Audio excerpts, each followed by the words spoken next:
Mais qu'arrive-t-il aux actions L'Oréal? Bonjour, dans cette vidéo, nous allons voir que les actions L'Oréal sont à la peine en ce moment. Si vous êtes actionnaire de cette valeur, eh bien, suivez bien cette vidéo. Je ne suis pas très optimiste en ce moment pour ce titre. Tout d'abord, je rappelle que cette analyse est mon analyse, ce n'est pas un conseil d'achat ou de vente. J'effectue cette analyse à partir de mes indicateurs. Ne prenez pas ça comme un conseil, faites vos propres recherches et investissez en conscience en fonction de votre objectif d'investissement.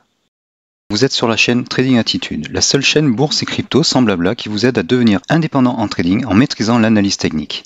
Si vous êtes nouveau ici, abonnez-vous pour ne rien rater. L'action L'Oréal est à la peine en ce moment. En effet, les cours sont dans un canal horizontal. On est venu taper sur le bas du canal, sur le support, on l'a même cassé. Et on vient de faire un petit pullback. Les cours sont plutôt en haut d'un long canal haussier, qui est ici, voilà, celui-ci.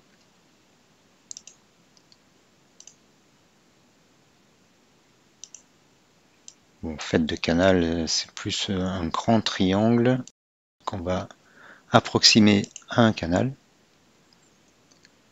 Les cours surfent en dessous de la 7. Alors, je suis en daily, il faut toujours préciser dans quelle unité de temps on se trouve. Les prix sont à peu près au milieu de ce canal triangle. Ils ont plafonné à 460 environ et on peine à aller de l'avant. Donc les prix surfent en dessous de la 7, des deux A7. Le rouge est pentu et sous la 7 bleue. J'ai mis une petite ligne de vitesse ici. Il y a une résistance en même temps. Tant que les cours ne remonteront pas au-dessus de cette résistance, on ne pourra pas se considérer en tendance haussière. Côté FTable, bon, le 1 est baissier, puis il fait un petit crochet haussier, donc ça pourrait être signe d'un petit rebond local. Le FTable 3 est en sell zone négatif avec du fort momentum, c'est la zone rouge foncé.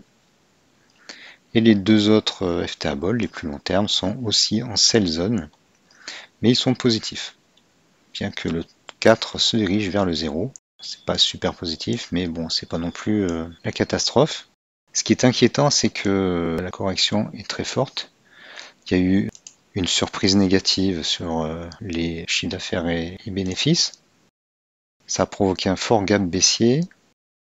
Les prix sont remontés au niveau précédent, mais ne l'ont pas atteint en fait. Et on a rechuté. Ça s'est répété une deuxième fois. Ce qui fait ce triple sommet ici, ce sommet de canal, de cette résistance de canal, qui coïncide aussi avec ce plus haut ici. Donc voilà, je suis pas super optimiste. On est plutôt sur une pente descendante là. Et tant que les prix ne repassent pas au-dessus de cette résistance là, et des assets, en faisant par exemple ça, eh bien on ne retournera pas à une zone de hausse.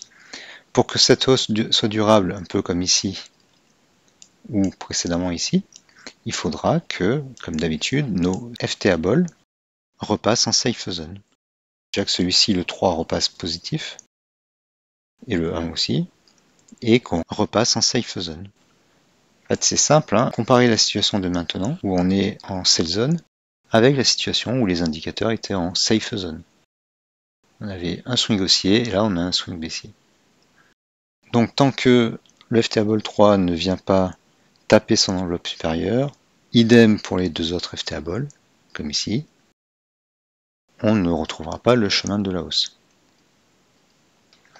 Alors si on compare aux autres valeurs du luxe, LVMH nous a fait un peu peur avec sa longue baisse ici.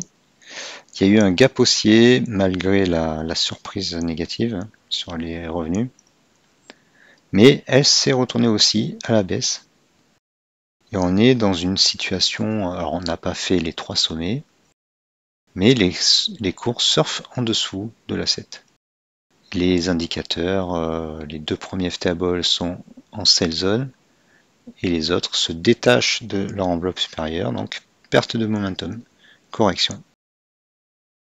Donc voilà, on est sur un swing baissier, et tant qu'on n'a pas cassé cette résistance, on ne reviendra pas sur de la hausse. CDI, Christian Dior, c'est la même forme, hein, c'est copie conforme de LVMH. Et RMS, il n'y a pas le gap, enfin, il n'est pas aussi fort. Il y a 2 gaps là. Et elle se retourne aussi à la baisse.